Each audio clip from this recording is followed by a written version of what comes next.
Des rails abandonnés, quelques carcasses de wagons rouillés, des bâtiments éventrés, ce sont les derniers vestiges de l'ancienne gare de Saint-Georges-de-Comiers. Du temps de l'exploitation du bassin minier de la Mure entre 1880 et 1988, la petite commune iséroise était un maillon incontournable du transport de l'anthracite. C'était un départ pour le cheminement des voyageurs au départ à la vapeur qui montait jusqu'à la Mure. Et de la Mure, on descendait de Charbon jusqu'ici, qui était transvasé pour partir après ensuite sur la voie SNCF de Grenoble. De Minier, le chemin de fer de la Mure s'est reconverti en 1997 en petit train touristique reliant Saint-Georges et la Mure. Mais voilà, l'éboulement en 2010, à mi-chemin des deux communes, a tout stoppé.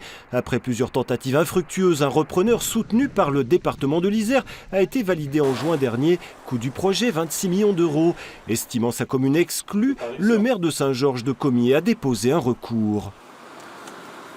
Pourquoi ne pas avoir opté aussi pour un projet sur Saint-Georges, alors qu'il y avait eu un projet qui avait été d'abord déposé par un premier délégataire Rail à tout faire, de vélo-rail, de musée, d'animation autour des métiers du rail et de la mine aussi.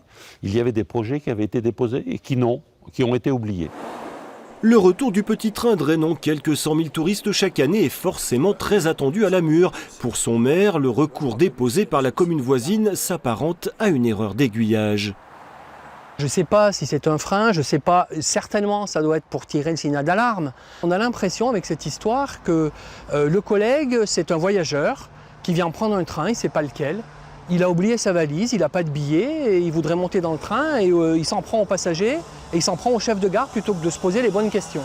Le conseil départemental regrette également ce recours et attend à mots couverts l'implication de la métropole grenobloise dont dépend Saint-Georges-de-Comiers. Un méli-mélo qui pourrait retarder la remise sur rail du petit train de la Mure prévu en 2020.